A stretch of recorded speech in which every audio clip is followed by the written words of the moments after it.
The cantor had already read the demand twice by the time I understood that the conclave expected us to weep. I was the third chair in our delegation, which meant I sat behind the two who mattered and watched the room instead of the floor. That was my work. I had spent 19 years learning to read a chamber the way other officers read a star chart.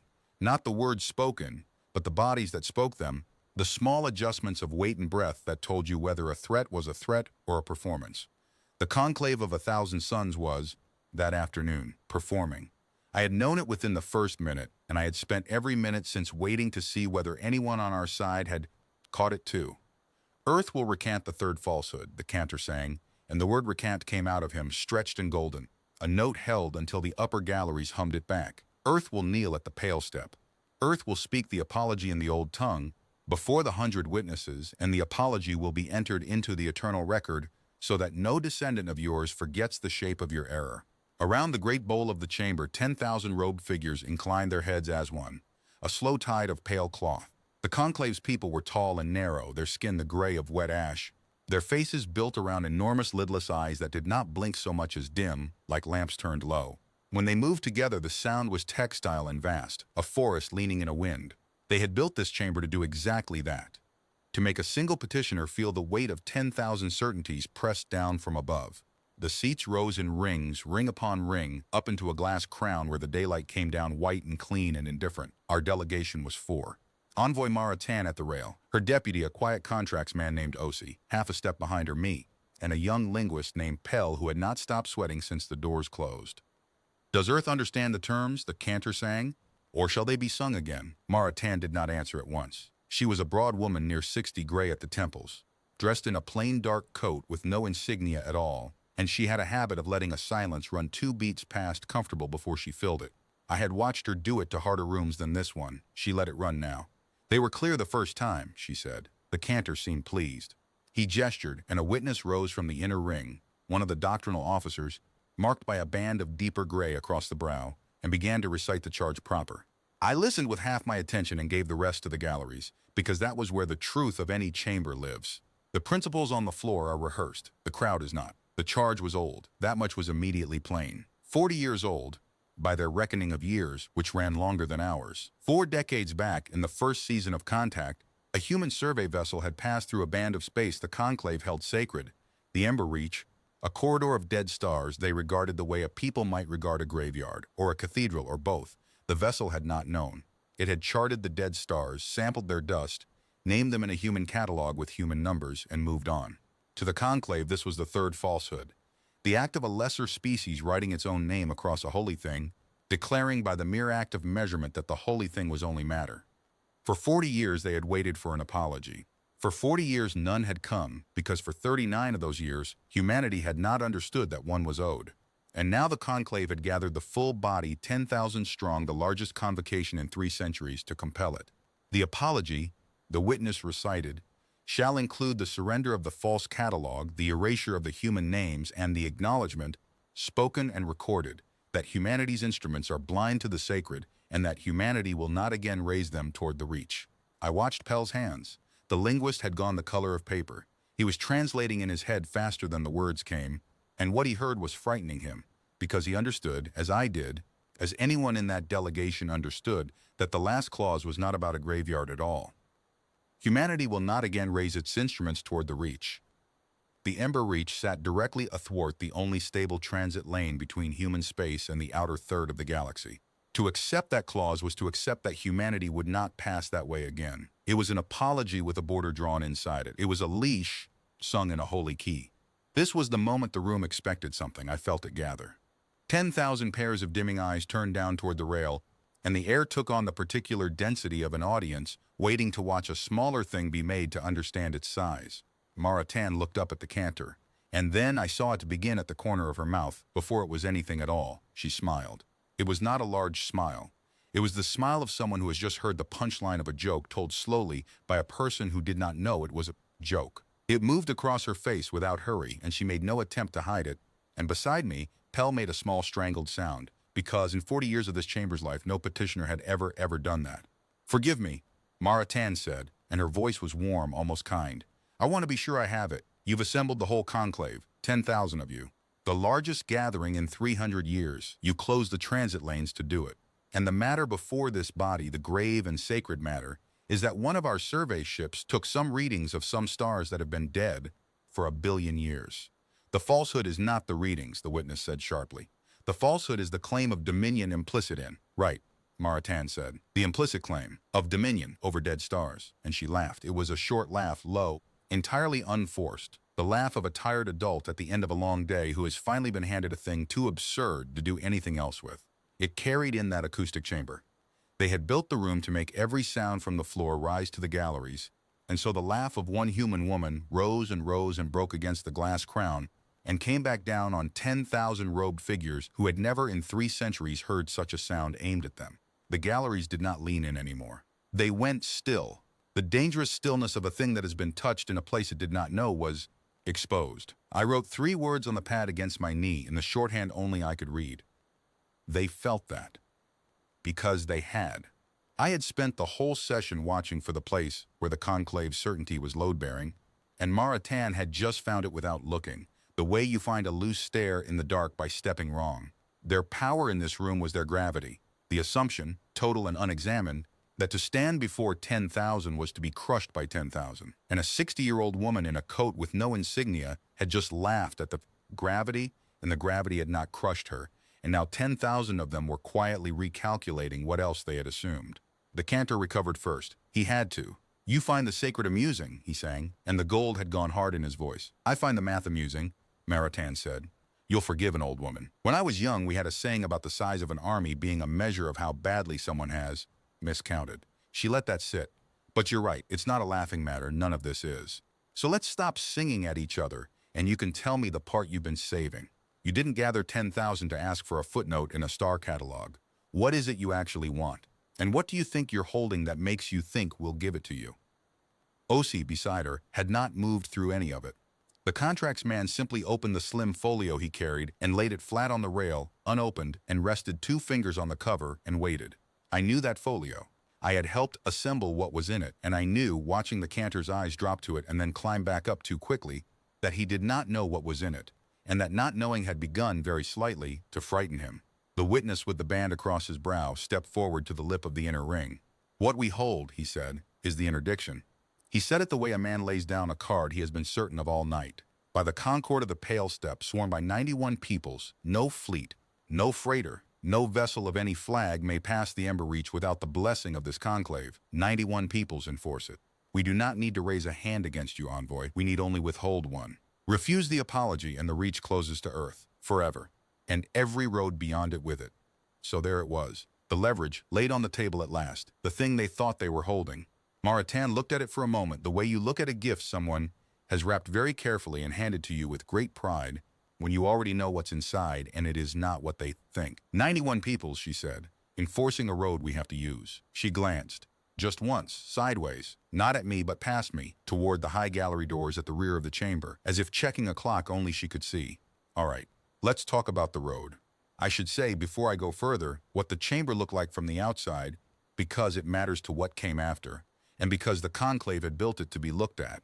The Hall of the Thousand Suns stood at the crown of their holy city, a bowl of pale stone roofed in a single great dome of glass, and the dome was not decoration.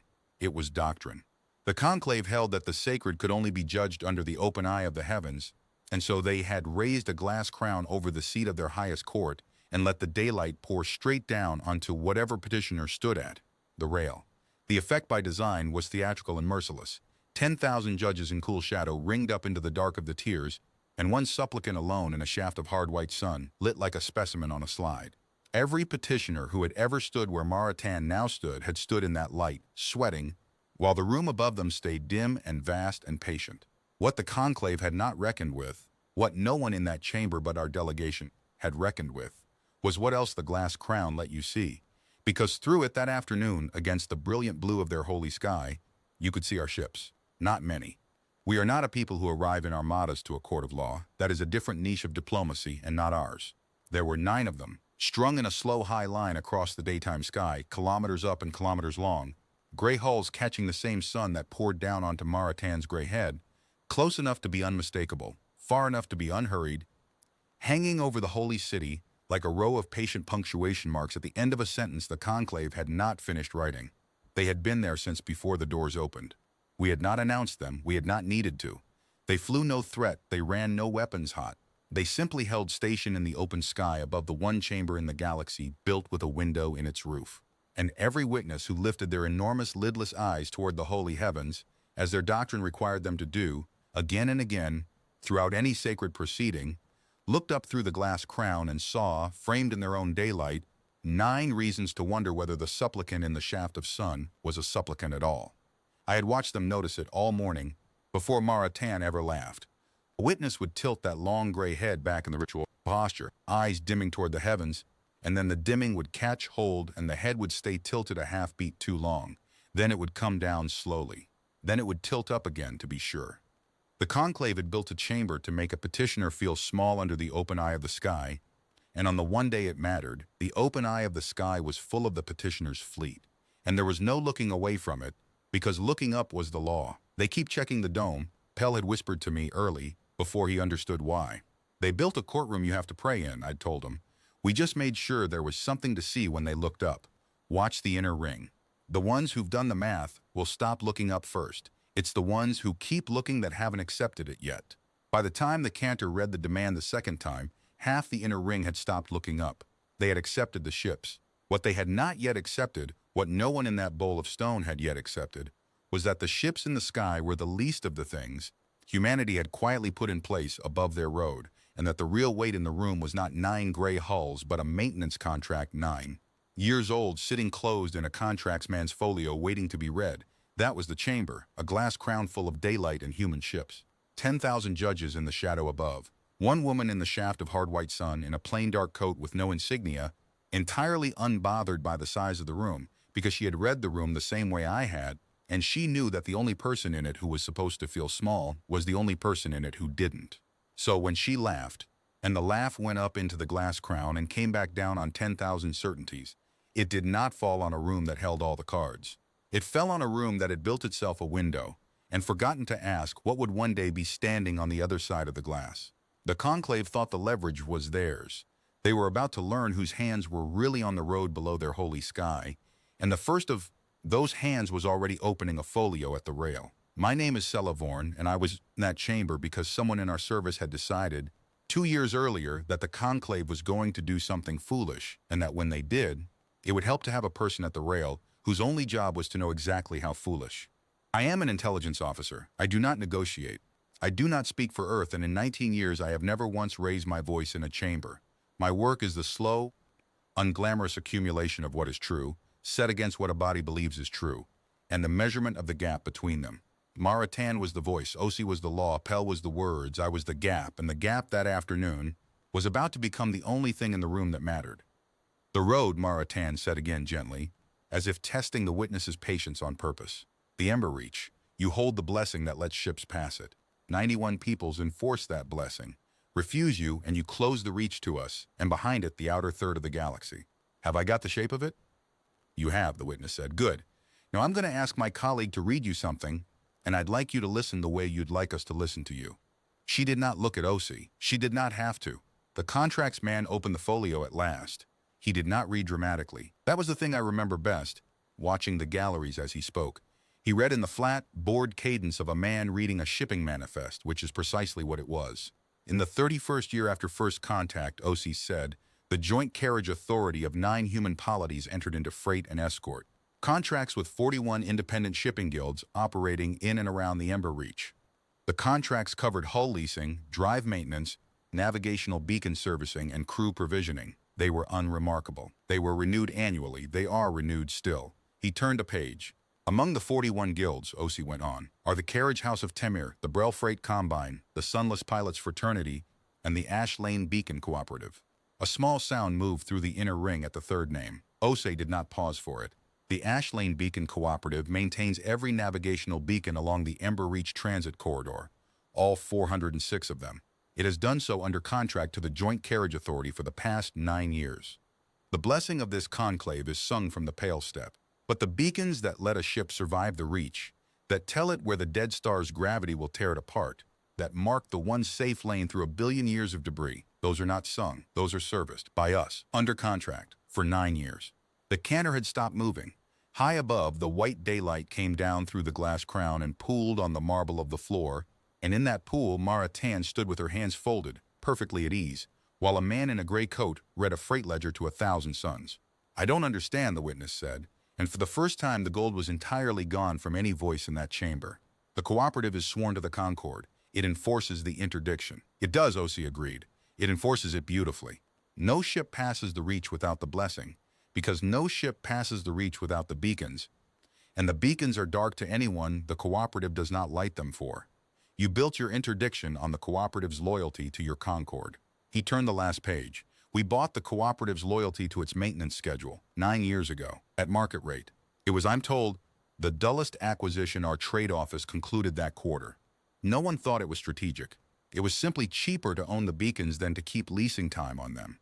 I watched it land in the galleries first, because the galleries always understand before the floor does.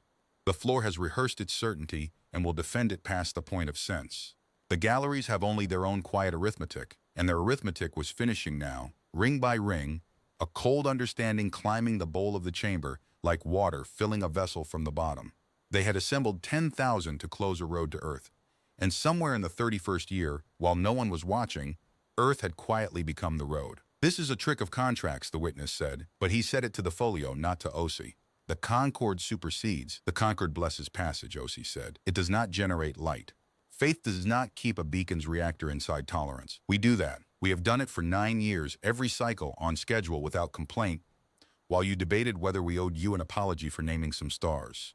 He closed the folio. "You may withhold your blessing whenever you like." Witness: "Withhold it today. We have no objection.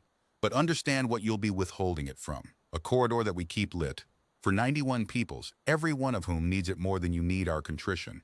Close the reach to Earth, and the beacons go on. Close the beacons," he allowed himself, finally, the smallest dryness, "and you'll find you've closed the reach to the 91. They will want to know who did that to them. We'll be glad to tell them."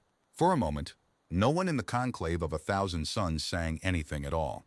Then the cantor did the thing that I had been waiting 19 years of these to see a body do. He reached instinctively for the gravity, for the size. He rose from his high seat and he spread his long gray arms, and he called on the chamber itself, 10,000 robed witnesses, the largest convocation in 3 centuries, to rise with him and answer this. Insolence with the weight of their number, as the chamber had been built to do, as it had always done.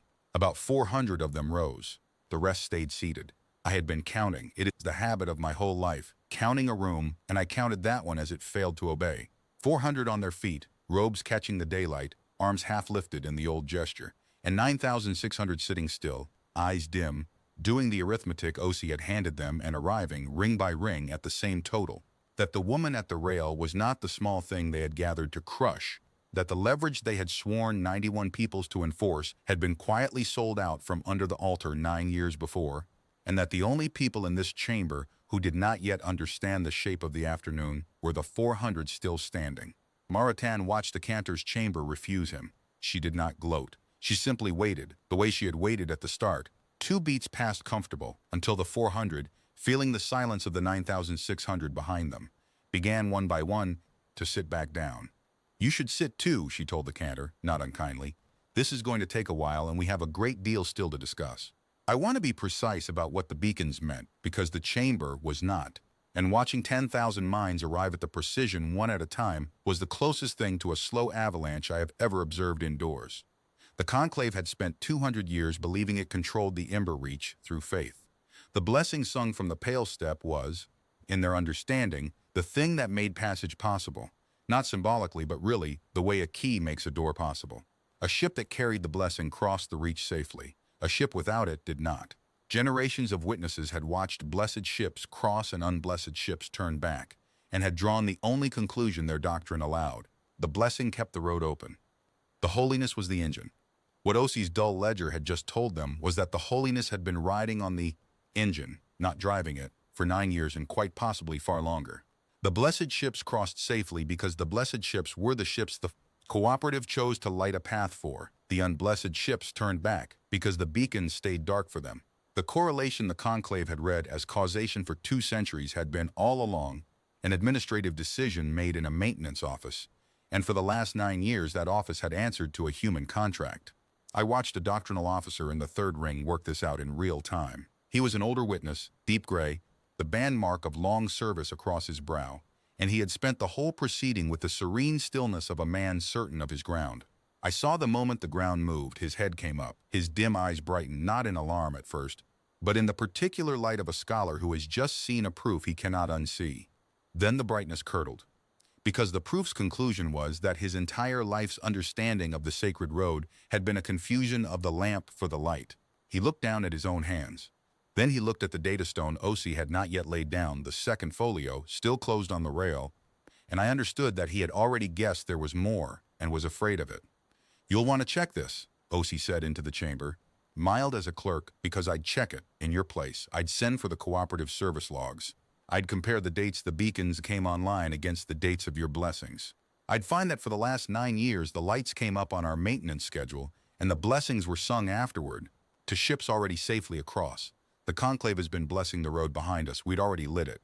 He paused. "I'd want to check that. If I were you, take your time. We're not going anywhere. We own the road." The witness with the band tried to stop it. "The service logs are sealed under." "The service logs were filed with the Brel Combine quarterly," O.C. said, "as your own Concord requires. They're not sealed. They're on the fourth bench from your door, in the keeping of the people you honored this morning. Ask them." And he sat.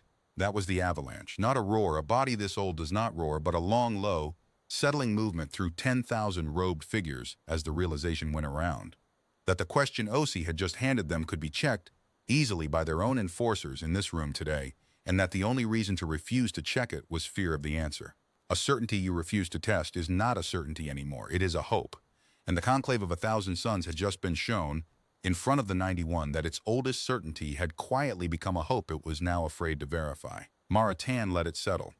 Then she did the small, deadly thing she had been waiting to do since the leverage first hit the floor. "You don't have to take our word for any of it," she said gently. "That's the part I'd want you to hear. We're not asking you to believe us. We're asking you to check. Send for the logs. Compare the dates. The whole chamber can watch you do it." She spread her empty hands. "We came in here as the people you'd already decided were liars, so don't believe us. Verify us. It's the one thing a body your size should never be afraid to do. And the fact that you're afraid to do it right now is the only confession any of us actually needs." No one sent for the logs. That was the answer. The cantor did not send for them. The witness did not. The inner ring did not. 10,000 of them sat in the white daylight and declined in unison to check the one thing that would have settled the matter. And in declining, told the 91 and the recorders and each other exactly what they already feared was true. I wrote it on my pad, the cleanest line I wrote all day. They won't verify because they already know. And the chamber, watching its own refusal, knew that I'd written something, and for the first time a witness near the rail looked at my pad with something close to dread. The cantor did sit in the end. Not because Maritain told him to, but because to remain standing while 9,600 of his own stayed seated was to advertise the thing he most needed to hide. He folded his long body back into the high seat with a dignity that cost him visibly and called a recess, and the great doors at the rear of the chamber opened to let the daylight and the petitioning delegation out into the antechamber, while the conclave conferred behind closed ranks. I have sat in a great many antechambers. They are where the real proceeding happens. In this niche of work, the floor is theater, but the corridor is where a body decides whether it can afford the theater's price. I used the recess the way I use all of them. I watched who came to us. Because they came, that was the thing. Within the first quarter hour, while Pell shook and O.C. recompiled his folio and Maritain stood by the tall antechamber windows looking out at the white city, the side delegations began to drift over. Not the conclave's own people. They would no more cross to us in the open than they would set themselves on fire. The others. The 91 peoples, the enforcers of the interdiction, the carriage house of Temur came first in the person of a stout, four-limbed factor whose translation collar rendered his speech as a polite gravel. "The ledger your colleague read," he said, without preamble, the way a merchant opens a negotiation he has already lost. "The Ash Lane Cooperative, is it accurate?" "To the contract clause," O.C. said. The factor was quiet a moment. "We are sworn to enforce the interdiction," he said. "We have enforced it for 200 years. We have turned ships back at the mouth of the Reach. We have impounded freight. We did this, believing the blessing of the conclave was the thing that kept the beacons lit." He let that settle. "You are telling me the conclave's blessing has not kept a single beacon lit in 9 years. You have." We're telling you the cooperative kept them lit, OC said carefully. Under our contract, we didn't light them to defy the interdiction. We lit them because we use the road too, and a dark road is no use to anyone. The factor made a low sound that the collar did not translate. 200 years, he said again. We enforced a blessing. And for the last 9 of them, the blessing was a courtesy. And the road belonged to the people we were turning ships away from. He looked at Maratan's back, at the plain coat, the gray temples. I came to ask whether to be angry at you. I find I am angry at the wrong people, which is worse. And he went away to find the other enforcers, and I watched the news move through the antechamber the way it had moved through the galleries. Top to bottom. The larger powers understanding first, the smaller ones last, each of them arriving at the same cold sum. The hardest of them came near the end. The Sunless Pilots Fraternity, the guild that actually flew the Reach, that put living crews into the corridor between the dead stars and brought them out again. Sent not a factor but a working pilot, a lean weathered figure whose flight leathers had been patched so many times the original color was a guess. She did not sit. She did not soften the way the merchants had. I have flown the Reach 240 times, she said, and the collar gave her words a clipped, tired edge. I was taught the blessing kept me alive in there. I prayed it before every crossing. My crews prayed it. She looked at Osi, and then at the folio, and then back. You are telling me it was your beacons, not the blessing. The beacons your money kept lit. I'm telling you the beacons kept you alive, Osi said gently for him. Whoever paid for them. For 9 years, she said, I have prayed to the wrong thing and lived because of a maintenance schedule I never knew the name of. She was quiet a long moment. I am not angry that it was a schedule. A pilot does not need the thing that keeps her alive to be holy. A pilot needs it to be there. Her dim eyes settled on Maratan's back at the window. Your envoy laughed at the conclave. The chamber called it contempt. I have decided it was not contempt. She turned to go. It was the laugh of someone who knows where the beacons are, in a room full of people who only know the prayers. I have made that laugh myself in the dark more than once. Tell her a pilot understood it. And she walked out, and I wrote her words on my pad exactly because they were the truest thing anyone said to us all day, and because I knew Maratan would want them. By the end of the recess, 14 of the 91 had come to our windows. Not one of them threatened us. Every one of them left understanding that the interdiction they had sworn 2 centuries to enforce was a song sung over a road that human contracts had quietly come to own, and that the conclave had summoned them all here, at great cost, to watch this be read aloud. A body's authority is the belief of the people who enforce it. The conclave had spent that belief without knowing. The way a man spends an inheritance he has been told is bottomless, and the recess was the moment the enforcers checked the account and found the floor of it. They're not coming to threaten, Pell said, watching the 14th delegation withdraw. They're coming to make sure they heard it right. They're coming to decide whether they're still enforcers, I said, or whether they've been our toll collectors for 9 years and only just found the receipt. Watch what they do when the session resumes. Watch whether they sit closer to the conclave or closer to the doors. When the singing called us back in, 6 of the 91 had moved their benches nearer the doors. Maratan saw it before I could tell her. She saw everything in a room. That was her gift. The way counting was mine. She crossed the antechamber to the great doors as they opened and paused, and murmured to me without turning her head, How many of the enforcers have come over? 14 came to the windows. 6 moved their benches toward the doors. Then the leverage isn't just broken, she said. It's switching sides. Good. Keep counting. And Sella, the daylight was full on her face now, pouring up the aisle. When we go back in, watch the cantor's hands, not his voice. The voice will keep singing for an hour after the hands have given up. The hands tell you when a body has decided to stop being right and start being cruel. I had said almost exactly that to myself an hour earlier. I have worked with clever people my whole life. It is rare to work with one who is also kind enough to warn you what's coming and ruthless enough to let it come anyway because the coming of it is what wins. We went back in. The chamber had reseated itself, 10,000 strong, and the daylight came down white through the glass crown onto the marble where Maratan took the rail, and I found my 3rd chair and opened my pad and began again to count. The conclave did not surrender the leverage gracefully. Bodies this old never do. They have a drawer of provisions for exactly the moment their first instrument fails, and they reach into it with the desperate orderliness of a clerk who has been robbed and is determined to file the report correctly. The witness with the band across his brow rose again, and he had clearly spent the recess in the drawer. The cooperative's contract, he said, is void. He said it crisply, a man laying a second card now that the first had failed. By the concord of the pale step, No instrument serving the reach may pledge itself to a flag outside the 91. The Ash Lane Beacon Cooperative is an instrument serving the reach. Its contract with the Human Carriage Authority is therefore void from its signing. The beacons revert to the Concord. The blessing and the light are one again. He inclined his head, satisfied. Your 9 years of commerce are a nullity, envoy. You have owned nothing. It was a real move. I felt the 400 take heart again. If the contract was void, the leverage came home and 40 years of grievance came with it. Maratan did not answer. She looked at Osi. Osi opened the first folio again, the dull one, the ledger, and turned without hurry to a page he had clearly marked for exactly this. The provision the witness cites, he said, is the 18th clause of the Concord. No instrument serving the reach may pledge itself to a flag outside the 91. He looked up.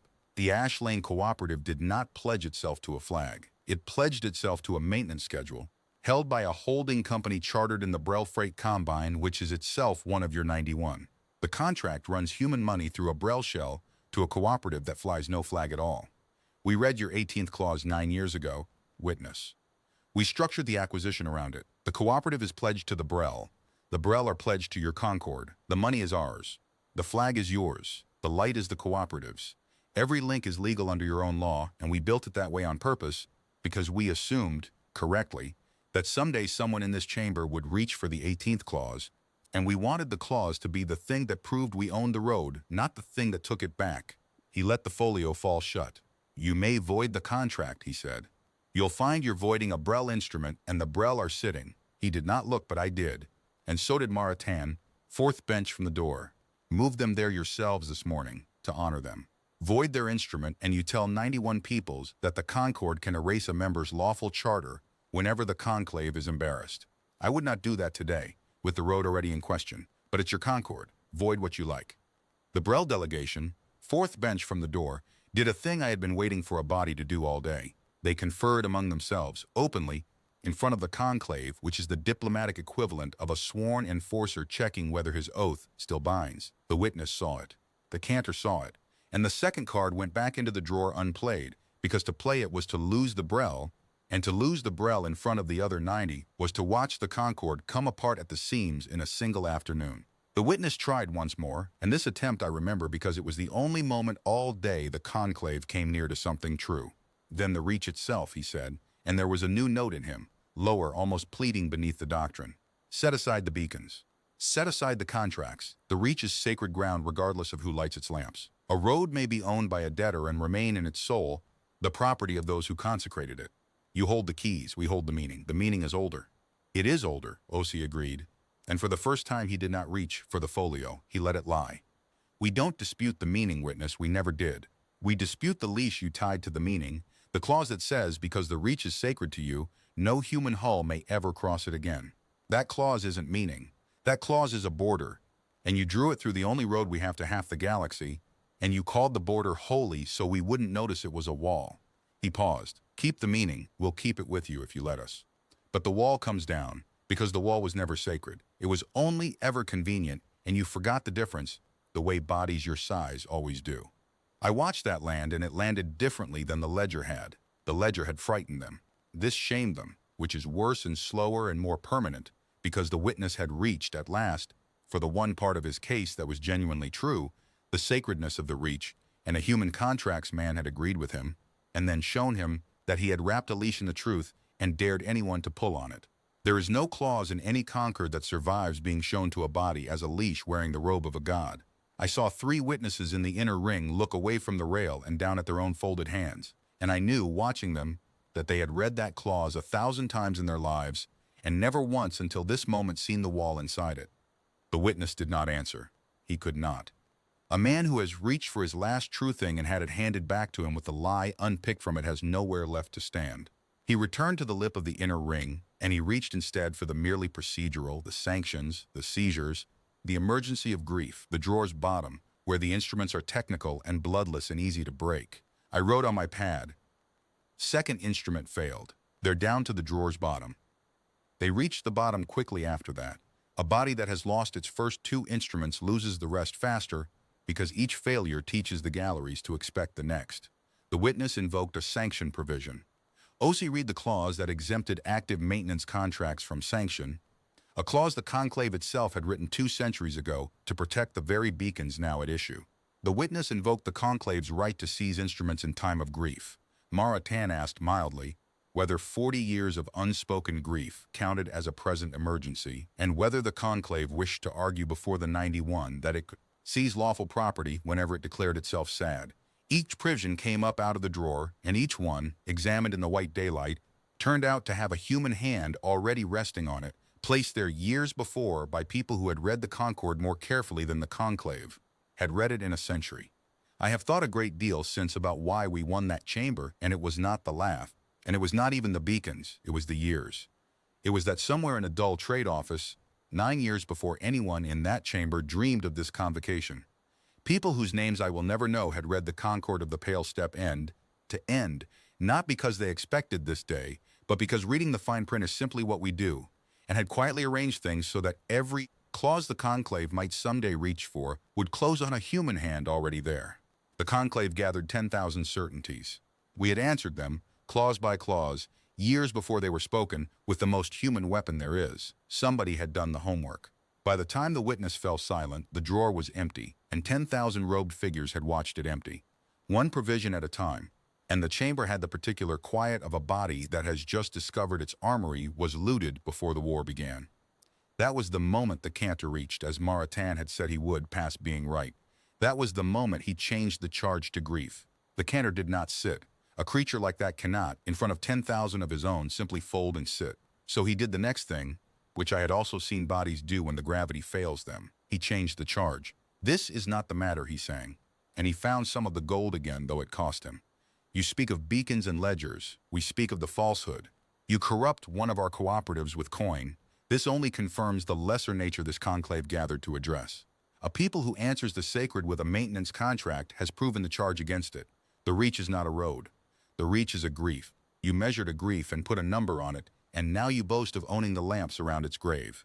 It was, I will admit, a good move. He had taken the very thing that had broken his leverage, the beacons, the contracts, the dull commerce of it, and tried to fold it back into the heresy. You see how they think. You see what they are. They turn even our grief into a market. I watched it travel through the 400 who had risen, and I saw it steady them, give them their feet back. A body that has been frightened will take any reason offered to be angry instead, because anger feels like strength and fright feels like death. This was the dangerous moment, not the leverage. The leverage was already broken. The danger now was that the conclave would refuse to look at the broken thing, that 10,000 of them would close their eyes and choose the grief, and walk out of this chamber having lost everything but still believing they had been wronged. A body can survive being defeated. It cannot easily survive being made small, and the cantor had just offered all 10,000 away to feel large again. Not victims of their own miscount, but mourners insulted by a coarse and grasping people.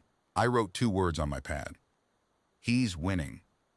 And then I underlined them because it was true, and because Maritain could not see my pad, and I had no way to tell her that the room was sliding back toward him on a current she could not feel from the floor.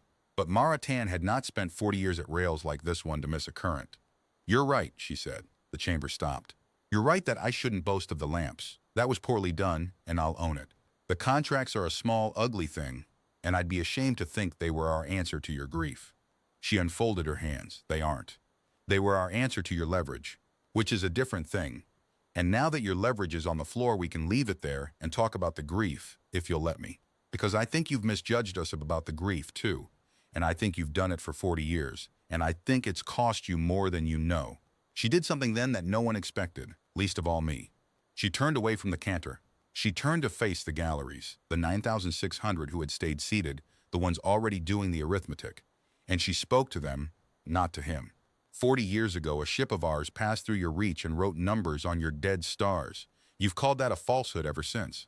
The claim of dominion, the lesser species measuring the sacred. She let it breathe. Do you want to know what that ship actually was? It wasn't a warship. It wasn't a claim vessel. It was a survey hull crewed by 41 people, and 38 of them were scientists. And they spent 11 weeks in your reach, and they did not name the dead stars to own them. She paused. They named them because they were the loveliest thing those 41 people had ever seen. And human beings have a sickness, an old and incurable one. When we love a thing we cannot keep, we write it down. We give it a number so that we can carry it. The catalog you've spent 40 years calling a crime is not a deed of ownership. It's a grief that matches yours. We stood in your graveyard and we wept too, in the only language our instruments speak, which is measurement. She let the silence run. 3 beats this time. 4 you never asked, she said. In 40 years you assembled this body twice over to demand we recant, and not once did anyone ask what the readings were for. You decided what we were, and you've been furious at it ever since. That's not a falsehood, what we did. The falsehood is the one you've been telling yourselves about us in this room for 40 years. She stopped. That was all. It was not a speech. 4 sentences passed where another envoy would have begun one. She simply stopped and folded her hands again and let them have it. I have heard the niche of my own profession say that the strongest thing a person can do in a hostile room is decline to fill it. Maritain declined to fill it. She set the truth on the floor beside the broken leverage and stepped back from both. And I watched the current reverse. It did not happen all at once. The cantor's grief had been a hand on the chamber's shoulder, and Maritain had just gently lifted it off. The 400 who had risen did not sit again so much as deflate. In the galleries, the 9,600 who had been doing arithmetic began now to do something harder and slower, which was remembering 40 years of certainty about a people they had never once questioned, and feeling the first cold draft of the possibility that the certainty had been theirs to begin with, manufactured in this very room, sung into the eternal record by cantors who had also never asked. Osi leaned to me, the smallest motion, and murmured under the chamber's silence, "Is it holding?" I looked at the galleries. I had counted 400 standing. Now I counted the dimming of the eyes, ring by ring, the slow turning down of 10,000 lamps as a body began, against every instinct of its size, to doubt itself. "It's holding," I said. "Then we have a problem," Osi murmured, "because the cantor knows it too. And a body this size, when it can't be large by being right..." He didn't finish. He didn't have to. I had written the same words in my own shorthand an hour earlier, the first time the laugh broke against the glass. A body this size, denied the chance to be large by being right, will reach for the only other way it knows to be large. It will reach for the chance to be cruel.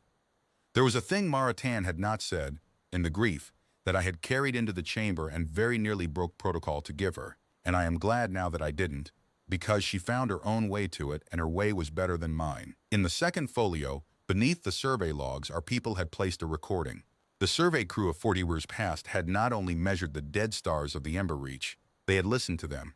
The cooling cores of those ancient stars gave off a slow pulse, far below the range the Conclave's own instruments still bothered to track, frequency their people had revered 10,000 years ago, in the deep past of their faith, and had stopped listening for so long ago that no living witness had heard it.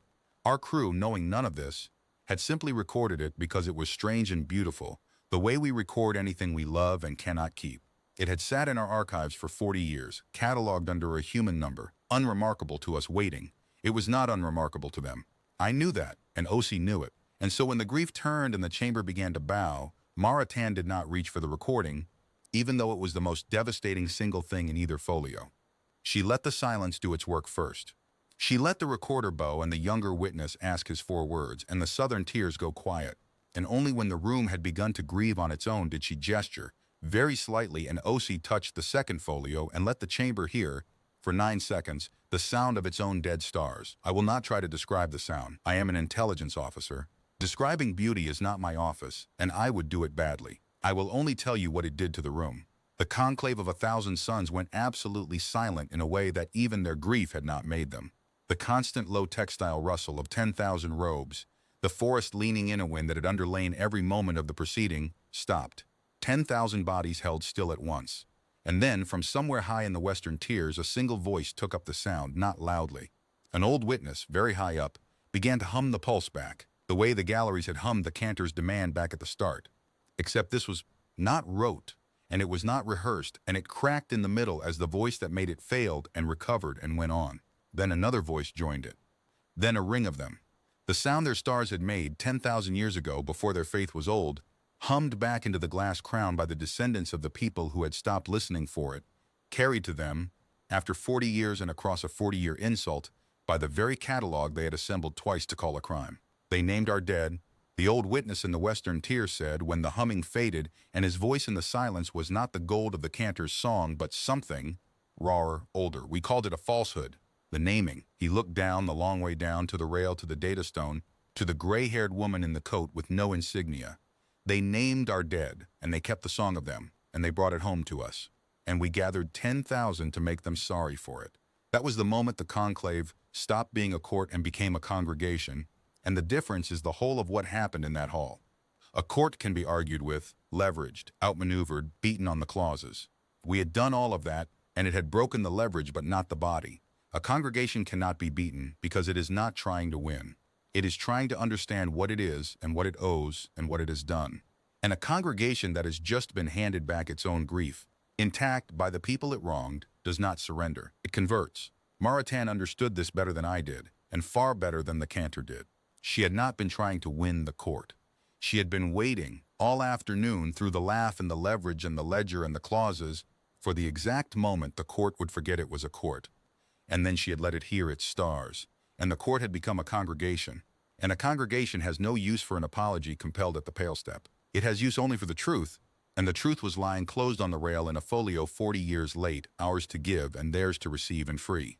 The cantor felt the room convert under him. I watched him feel it, and I watched him understand at last that he was about to lose not a vote but a faith.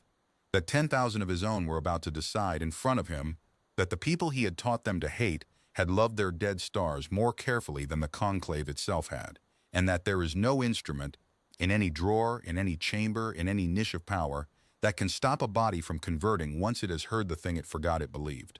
But conversion is not a single moment, however it feels in the retelling. It is 10,000 private collapses, each one its own small defection from the certainty the chamber walked in carrying, and as the humming faded and the cantor sat rigid at his height, those defections began one by one all across the bowl of stone, and I, whose office is to count, began to count them. It began in the eternal record. The conclave kept its proceedings not in any machine but in the living memory of an order of recorders, pale, ancient figures seated in a low ring directly beneath the cantor's high seat, whose sole office across their entire lives was to hear and hold and never forget. They did not speak. They did not vote. They simply remembered, and what they remembered became the record, more binding than any document, because among the conclave the past was not written down. It was carried in the unbroken memory of beings who had no other purpose. For 40 years the record had carried one thing about us, the third falsehood, the humans who measured the sacred and claimed dominion. When Maritain finished, when she said, "The falsehood is the one you've been telling yourselves about us for 40 years, and stopped and let the silence run, I watched the eldest of the recorders, a figure so old its gray had gone nearly white, lower its head. That was the first defection, not a vote. A recorder, hearing a thing it could not unhear, beginning the slow internal work of carrying a new memory into the record beside the old one. I knew what it meant because I had read everything we had on the recorders before we came. They could not delete, they could only add. From that moment the eternal record would carry both, the falsehood and the answer to it, the survey logs, the 38 who wept. And the two would sit side by side in the living memory of the order forever, and every witness who ever again invoked the third falsehood would now be reminded, in the same breath, of the grief that matched it. Maritain had not erased the charge. She had done something worse to it. She had made it permanent company to its own refutation. The second defection came from the inner ring. A witness, not the one with the band, a younger one, seated near the cantor's feet, rose without being called and asked. Into the silence, the question no one in 40 years had asked. What were the readings for? It was 4 words. The chamber went very still around them. The cantor did not answer. The cantor could not answer, because the answer was now lying on the rail in a closed folio, 40 years late, and to ask for it was to admit no one had ever asked. But the question had been spoken into the eternal record by one of the conclave's own, and a recorder had heard it, and now it too would be carried forever. In the great convocation, a witness of the inner ring asked what the readings were for, and the conclave had no answer. After that they came faster than I could count, which for me is a confession. A subdelegation from the southern tiers, the conclave seated by region, and the south had always been its most rigid quarter, conferred, and went silent, and did not rise when the witness next gestured for them. A pair of doctrinal officers near the glass-shadowed wall turned their dimming eyes on each other and held a conversation entirely without words, the long gray heads inclining, and at the end of it both of them looked not at the cantor but at the data stone on the rail. The chamber's unity, the thing it had been built to manufacture and project, was coming apart the way a rope comes apart, not snapping but unwinding, strand by visible strand, while the cantor at his height kept singing the proceeding as though the rope were whole. "Count it for me," O.C. murmured. He had laid the second folio on the rail by then, but had not yet opened it. He was waiting, as Maritain was waiting. for the room to be ready to be given a way out rather than have one forced on it. How far has it gone? I looked across the bowl. I counted the heads still tilted toward the canter in the old loyalty, and I counted the heads turned toward the rail, toward the stone, toward the younger witness's unanswered question, and I counted the heads bowed in the posture I had not seen any of them use all day. The posture I would later learn that their people used for grief. It's past the middle, I said. More are looking at the stone than at him. The South has gone quiet. A recorder has bowed. He's losing the record itself, O.C. He's losing the thing that was supposed to carry his victory into forever, and it's turning, line by line, into the record of his defeat. Then it's time, Maritain said, without turning, hearing both of us. Almost. Not yet. One more. They have to reach for the cruelty first. Her voice was very low and very steady. A body won't take a graceful exit while it still has one cruel option left. It has to spend the cruelty and watch it fail. Then it'll take the door we hold open and be grateful, and call the gratitude its own idea, which is exactly what we want it to call it. She folded her hands on the rail. Watch the cantor's hands, Sella. Tell me the moment they stop conducting the song and start looking for a knife. I watched his hands. For a long while they moved in the old way, shaping the proceeding, conducting 10,000 certainties that were no longer his to conduct, and then, as the younger witness's unanswered questions settled into the record and the southern tears stayed silent and the recorder kept its white head bowed, the cantor's long gray hands went still on the arms of his high seat, and then they moved again, differently, the fingers spreading, reaching, the way a man reaches across a table, not to gesture but to take hold of something. Now, I said, his hands just changed. And down at the lip of the inner ring, the witness with the band across his brow turned his enormous dim eyes, slowly, away from Maritain and onto me. The cruelty came dressed as procedure, the way it always does. The witness with the band across his brow returned to the lip of the inner ring, and he did not sing now. He spoke flatly, which from these people was its own kind of warning, the way a held note dropping to silence is louder than the note. The conclave acknowledges the envoy's commerce, he said. It does not acknowledge the envoy's grief, which is a performance, as all human softness is a performance. But the conclave is not without instruments of its own. He let his enormous dim eyes travel, slowly, down our delegation, Maritain, O.C. Pell, and then they came to rest on me. There is a provision, the witness said, in the concord of the pale step, the right of the hidden hand. When a petitioning people sends among its delegation one who does not speak, one who watches, who records, who serves no stated office at the rail, the conclave may name that person, and require the petition to answer for the spy in its midst. A delegation that comes to beg forgiveness does not come with watchers. The presence of a watcher is itself a contempt of this body. He raised one long gray arm and pointed it at me. You, he said, third chair. You have written on a pad through this entire proceeding. You have spoken to no one and answered to no office. You are what the humans send when they come not to apologize but to assess. Name yourself, or your delegation's petition is void and the reach closes today. It was a clever trap, and I understood it completely, and that is why I felt the bottom drop out of my stomach. He had been beaten on the leverage and outmaneuvered on the grief, and so he had reached past both, the way O.C. warned, for the only largeness left to him, and he had reached for the smallest, quietest person in the room, the one whose whole profession was to never become the story. To make me the story was to make Earth's delegation a thing of spies and contempt, and worse, it forced a choice.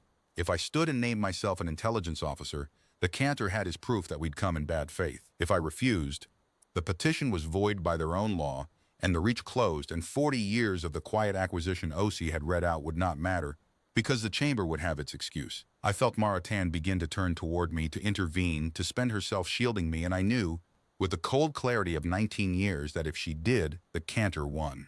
A voice rushing to protect the watcher only confirmed the watcher mattered, so I stood up first. I am not Maritain. I do not have her warmth or her timing, but I had spent the entire afternoon counting that room, and I knew one thing about it that the cantor, for all his height, did not. I knew exactly how many of his own had refused to rise. My name is Sella Vorn, I said. My voice was not warm. It was flat and quiet, and it carried in that built acoustic exactly as the cantor's gold had carried, because the room made no distinction between a song and a sentence. It lifted both. You're right. I am what you said. I watch. I record. I have written on this pad through your entire proceeding, and I'll tell you what I wrote, since you've asked me to name myself. I looked at the pad. I did not need to. I knew every line. I wrote that you sang the demand twice, and the galleries hummed it back, which told me the demand was rehearsed. I wrote when my envoy laughed that you felt it, all of you. 10,000, because no one had ever laughed in this room and not been crushed, and you didn't know what to do with a thing the room couldn't crush. I wrote that your witness laid down the interdiction like a card he'd held all night, which told me it was the only card. I wrote, when my colleague read you the ledger, the moment each ring of this chamber understood what it meant. Top ring first, bottom ring last, the way water fills a cup. I lifted my eyes to the cantor, and when you called this body to rise and crush us, I counted. 400 rose. 9,600 did not. I have it here, the exact number, because that is my office, Cantor. I count. And the number I will carry out of this room is not the apology you demanded. It's that one. 400 to 9,600. That's how many of your own already know you've lost. The chamber did not erupt. These people do not erupt. But something passed through it, a dimming 10,000 lamps turning down at once, which I had learned that afternoon was the sound of this species being afraid. You named me to make me the story, I said. Here is the story.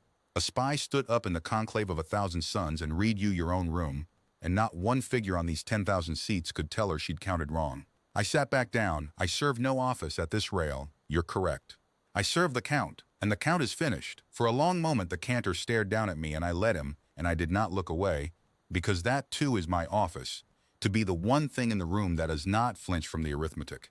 Then the cantor looked away from me, and the chamber, which had not known what to do with a spy who answered a trap by counting the trappers, began quietly separately, ring by ring, to decide. I have replayed those few minutes more than any other part of that day, because they were the only minutes in 19 years that the proceeding turned on me, and a person who has trained his whole life to never be the story does not easily forgive himself for becoming it, even when becoming it was the right move. When I sat back down, I served the count, and the count is finished.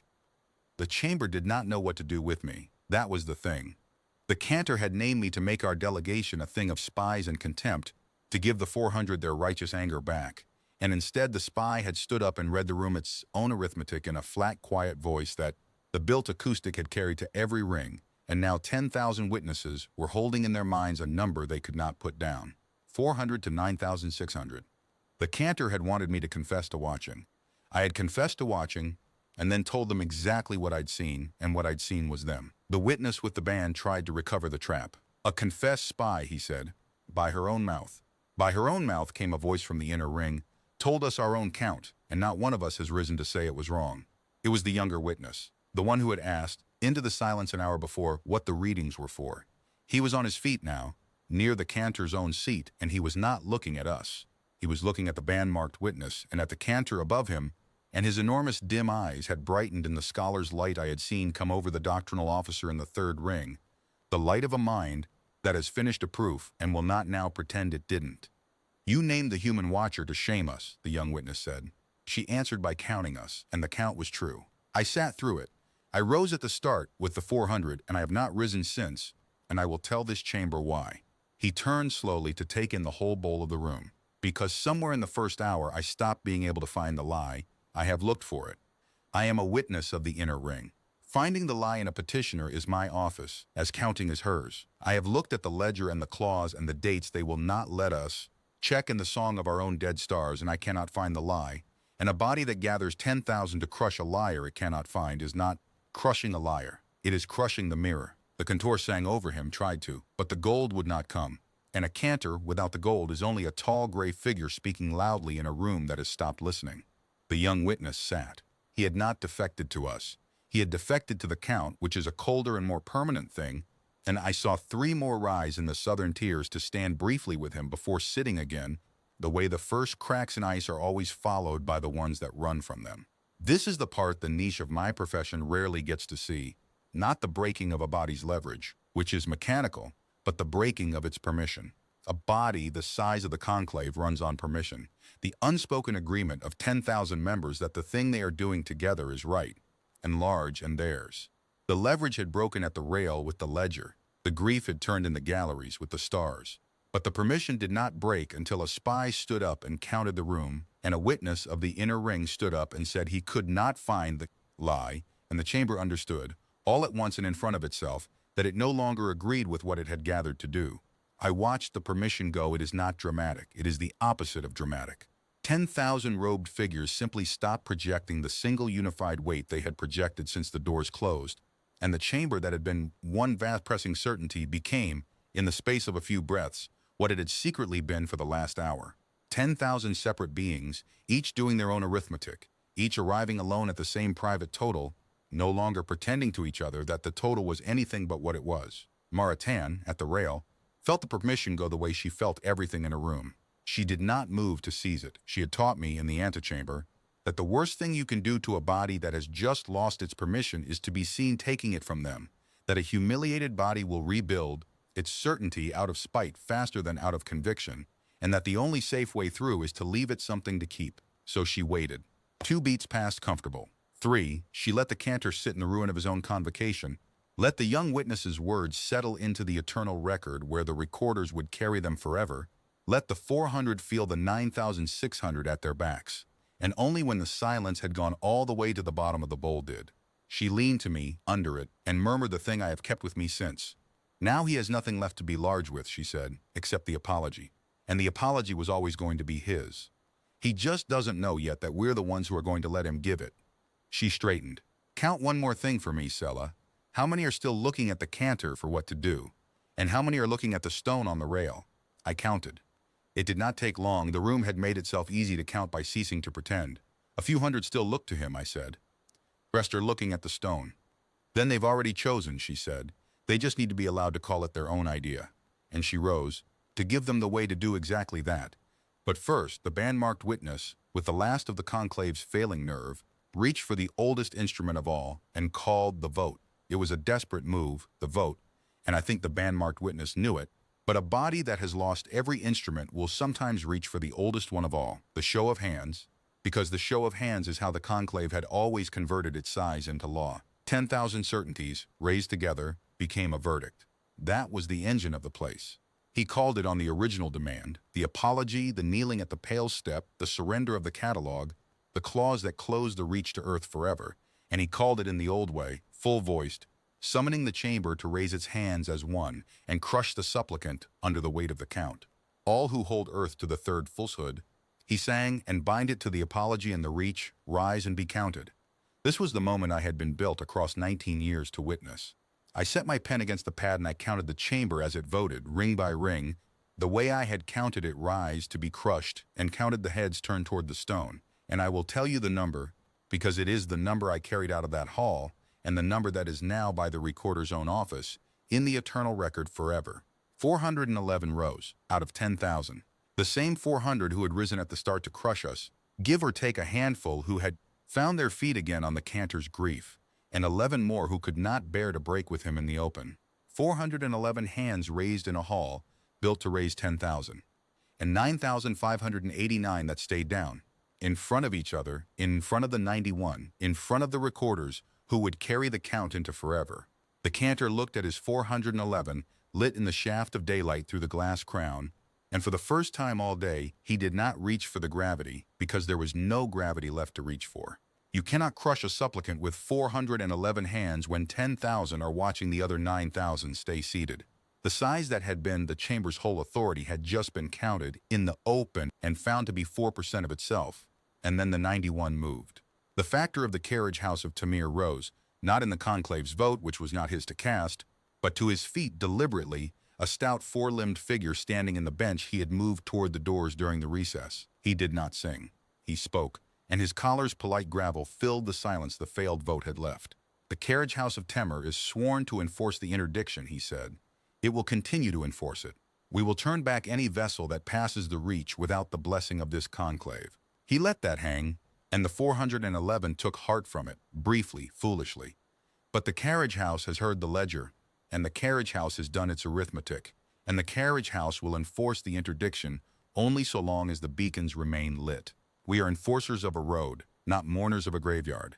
If the light goes out, by the voiding of a contract, by the seizure of an instrument, by any act of this conclave that darkens the reach to settle a 40-year grief, then there is no road to interdict and no oath to enforce, and the carriage house of Temer will consider its sworn duty discharged, and will say so to the 91 with names. He sat, and one by one, around the lower rings, the others stood and said versions of the same thing in the same flat enforcer's cadence until it was unmistakable.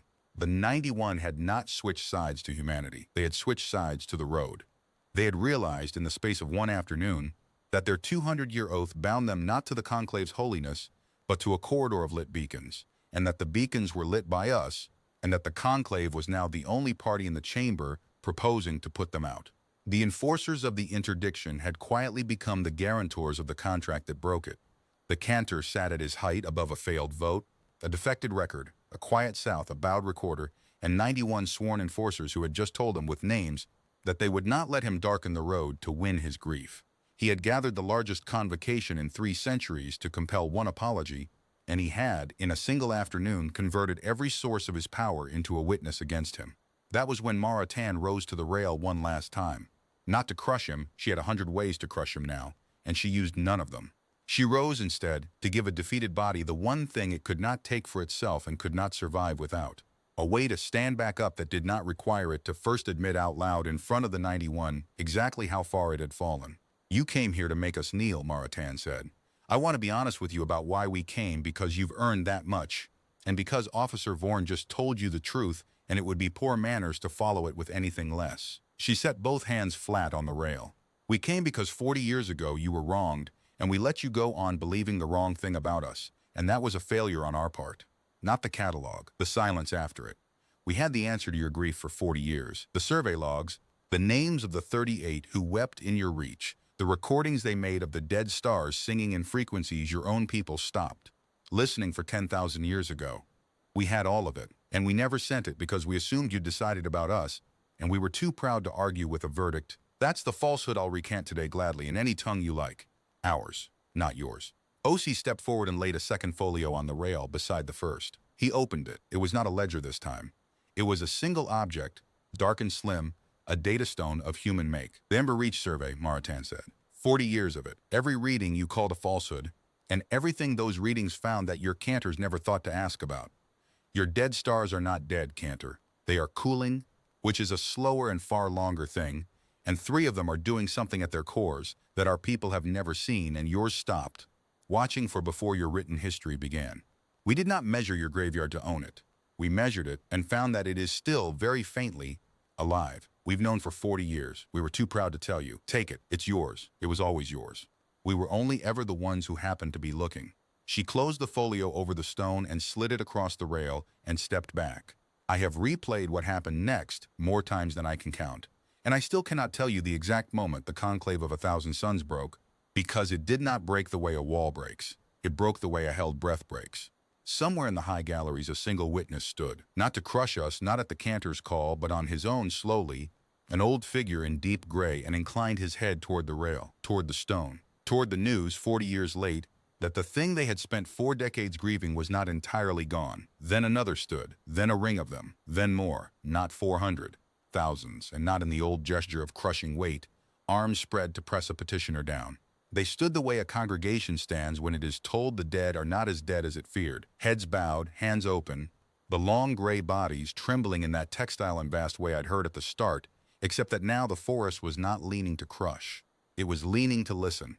The cantor stood alone at his height with the gold gone out of him entirely, and watched his 1,000 sons rise for a human delegation, and understood, last in the room, as the principles always are, that he had gathered the largest convocation in 3 centuries to compel an apology, and that the apology, when it finally came, was going to be his. He did not give it that day. A creature like that needs time. But he sang the recess, and the singing was thin, and as the great doors opened and the white daylight came pouring up the aisle, I gathered my pad and looked, one last time, at the count. 10,000 seats, and by the time we reached the doors, not one of them was empty in the old way. Not one figure still seated in the certainty they'd carried in. They were all standing, every ring. The whole bowl of the chamber on its feet, gray heads bowed over a data stone, while 4 human beings and 1 folio of 40-year-old grief walked out into the sun. Pell, beside me, had finally stopped sweating. "They were going to close the road," he said quietly, as if he still couldn't believe it. "They had 91 peoples. They had 10,000 of them. They were going to close the road forever." "They couldn't close the road," I said. "We were the road. We'd been the road for 9 years, and they never looked." I shouldered my bag. That was their mistake, not the leverage, the not looking. They spent 40 years deciding what we were and never once checked the work. We came out onto the pale step, the holy stair where they'd meant to make us kneel, and the daylight was clean and white and indifferent, the same daylight that had come down through the glass crown all afternoon, and Maritain stood at the top of it for a moment with her plain dark coat and no insignia and let it warm her face. "You laughed," I said to her. It was not a reproach. I had wanted for an hour to ask. At the start, when you understood what they wanted, you laughed and it nearly cost us the room. I know. She didn't sound sorry. It was the worst thing I could have done, and I'd do it again. They built that whole chamber to make one person feel small in front of 10,000. 40 years they ran it, and it worked every time, on every petitioner who ever stood at that rail. She started down the step, unhurried, 2 beats past where another envoy would have rushed. The worst thing they ever did wasn't the demand seller. It wasn't the leverage or the trap or the spy they tried to make of you. The worst thing they ever did was assemble all 10,000 of their certainties in one room, point them at us, and find out, in front of each other, that we weren't afraid of the size of it. She reached the bottom of the holy stair and did not look back at the chamber that had meant to break us. You can survive being beaten, she said. You cannot survive your own people watching you find out you were never as large as you'd told them. That's why they laughed back, in the end. Not at us. At the 40 years, we didn't beat them. We just declined to be small and let them do the rest. She lifted her face to the sun one more time. It only ever takes one person who won't kneel. The room does the rest itself.